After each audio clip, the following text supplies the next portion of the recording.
So hello everyone. So this is CS Anitya Saraf and today we are going to revise SS 720, that is auditors responsibilities in relation to other information.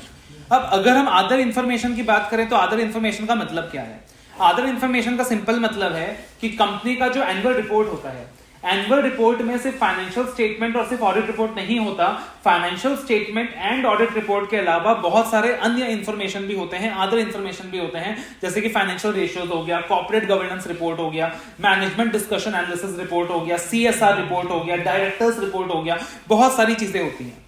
बहुत सारे figures के बारे में चर्चा होती है, बहुत सारे अमाउंट्स के बारे में चर्चा होती है। तो आप देखोगे कि वो जो अदर इंफॉर्मेशन का एरिया है, apart from financial statement other information, वो जो मैगजीन है, वो जो डॉक्यूमेंट है, उसके अंदर हो सकता है कि काफी सारे फाइनेंशियल फिगर्स, काफी सारे अमाउंट्स को लेकर बताया हुआ हो, हमारे रेवेन्यूज कितने हैं, हमारे कैपिटल एक्सपेंडिचर्स कितने हैं, हमारा ईपीएस क्या है, हमारा अर्निंग पर शेयर क्या है, हो सकता है काफी सारे अमाउंट्स के बारे में बताया हुआ हो। And at the same time हो सकता है काफी सारे नॉन फाइनेंशियल इंफॉर्मेशन के बारे में भी बताया हुआ हो, जैसे कि काफी सारे आइटम्स के बारे में बताया हुआ हो,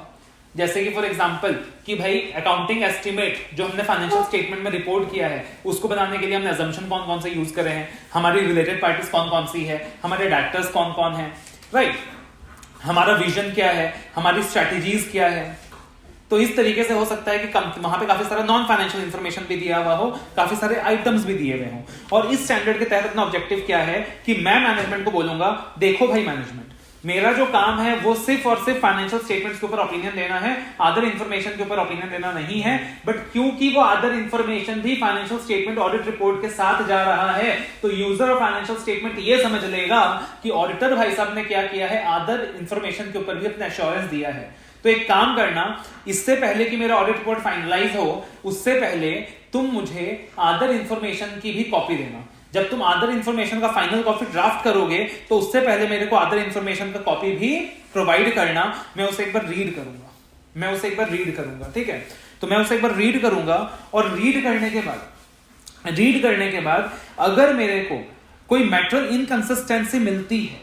between the other information and financial statement, मतलब अमाउंट में कोई इनकंसिस्टेंसी मिलती है, कोई मिस स्टेटमेंट मिलता है, तब मैं आपको कम्युनिकेट करूंगा, करेक्ट करने के लिए बोलूंगा। या फिर अगर मेरे को कोई मैटेरियल इनकंसिस्टेंसी मिलती है नॉन फाइनेंशियल इंफॉर्मेशन के रिस्पेक्ट में या फिर आइटम के रिस्पेक्ट में, तब मैं आपको उसके बारे में कम्युनिकेट करूंगा। अब ऑडिटर ने किस चीज से कंपेयर करना होता है, ऑडिटर ने क्या करना होता है, जो भी अदर इंफॉर्मेशन में अमाउंट्स अवेलेबल हैं, उन अमाउंट्स को तो कंपेयर करना होता है with the amounts given in the financial statement. और पार्टिकुलरली अदर इंफॉर्मेशन के अंदर जो भी आइटम्स अवेलेबल हैं, तो उन आइटम्स के बारे में अगर फाइनेंशियल स्टेटमेंट में भी कहीं चर्चा की हुई है, नोट्स टू अकाउंट्स वगैरह के बारे में, तो आप वहां से कंपेयर कर लोगे। और मेनली जो नॉन फाइनेंशियल इंफॉर्मेशन है, उसके केस में क्या होगा कि भाई ऑडिट करते वक्त जो आपने नॉलेज एक्वायर किया है, हम अपने नॉलेज के हिसाब से क्या करेंगे, अदर इंफॉर्मेशन को रीड करेंगे, अदर इंफॉर्मेशन को रीड करके अपने नॉलेज से कंपेयर करेंगे। अब एज ए ऑडिटर मेरा रिस्पॉन्स क्या क्या रहने वाला है, अगर मुझे इनकंसिस्टेंसी मिलता है अदर इंफॉर्मेशन में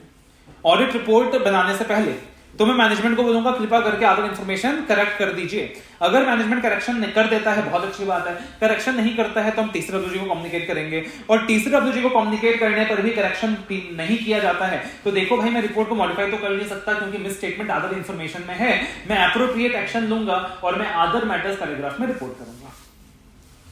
अगर मेरे को इनकंसिस्टेंसी ऑडिट रिपोर्ट इशू करने के बाद मिलती है तो मैं 560 अप्लाई करूंगा।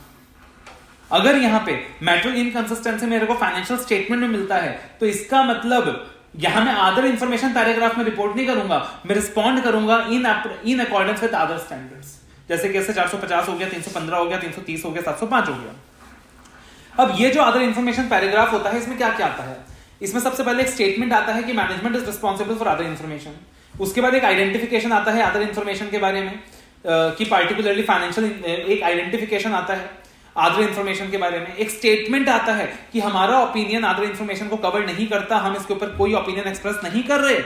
एक डिस्क्रिप्शन आता है ऑडिटर की रिस्पॉन्सिबिलिटीज के बारे में कि हमारा जो काम है वो फाइनेंशियल अदर इंफॉर्मेशन को रीड करना है, कंसिडर करना है एंड अकॉर्डिंगली इनकंसिस्टेंसी आइडेंटिफाई करके रिपोर्ट करना है।